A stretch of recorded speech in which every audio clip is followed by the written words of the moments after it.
دعوت اسلامی کے شعبہ میڈیا ڈپارٹمنٹ کے تحت کراچی پریس کلب کے سیمینار ہال میں اجتماع میلاد کا انعقاد کیا گیا، جس میں پرنٹ اور الیکٹرانک میڈیا سے وابستہ افراد سمیت مذہبی اور تاجر رہنماؤں کے علاوہ شعبہ ذمہ داران نے شرکت کی۔ رکن شورا حاجی سید ابراہیم اتاری نے سنتوں بھرے اجتماع میں درود السلام کے فضائل بیان کرتے ہوئے اپنے گھروں اور دفاتر میں اجتماع میلاد کے انعقاد کا ذہن دیا۔ نبی پاک صلی اللہ علیہ وسلم کی آمد کی خوشیاں یہ آج سے نہیں صدیوں سے منائی جا رہی ہیں۔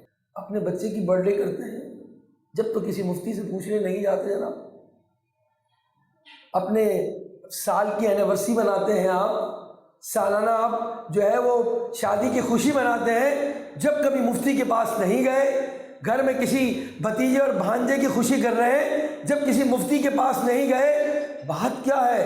حضور کی آمد کی خوشی ہے تو پھر آپ لوگوں کے پاس جا کر چہمگوئیاں بات لوگ کرتے ہیں جناب، یہ کہاں سے ہوا، یہ کہاں سے ہوا؟ ارے قرآن پڑھو، اللہ نے حضور کا میلاد بنایا، حضور نے اپنا میلاد خود بنایا۔ اجتماع میلاد میں شریک صحافیوں نے پروگرام کے حوالے سے مدنی خبروں سے گفتگو کرتے ہوئے کہا، جشن عید میلاد النبی صلی اللہ علیہ وسلم کا جو میلاد منایا گیا ہے، میں اس پہ دعوت اسلامی حضرت صاحب اور ان کی پوری ٹیم کا شکر گزار ہوں۔ بہت ہی پیارا اور پر نور جو ہے محفل سجائی گئی۔ میں شکر گزار ہوں دعوت اسلامی کا، مدنی چینل کا، کہ اس طرح کے پروگرام محافل کا وہ انعقاد کرتے رہتے ہیں۔ رکن شورا نے شرکاء اجتماع کو نیکی کی دعوت دیتے ہوئے انہیں بھی علم دین حاصل کرنے کا ذہن دیا۔ اجتماع کے اختتام پر دعا اور صلاۃ و سلام کا سلسلہ بھی ہوا۔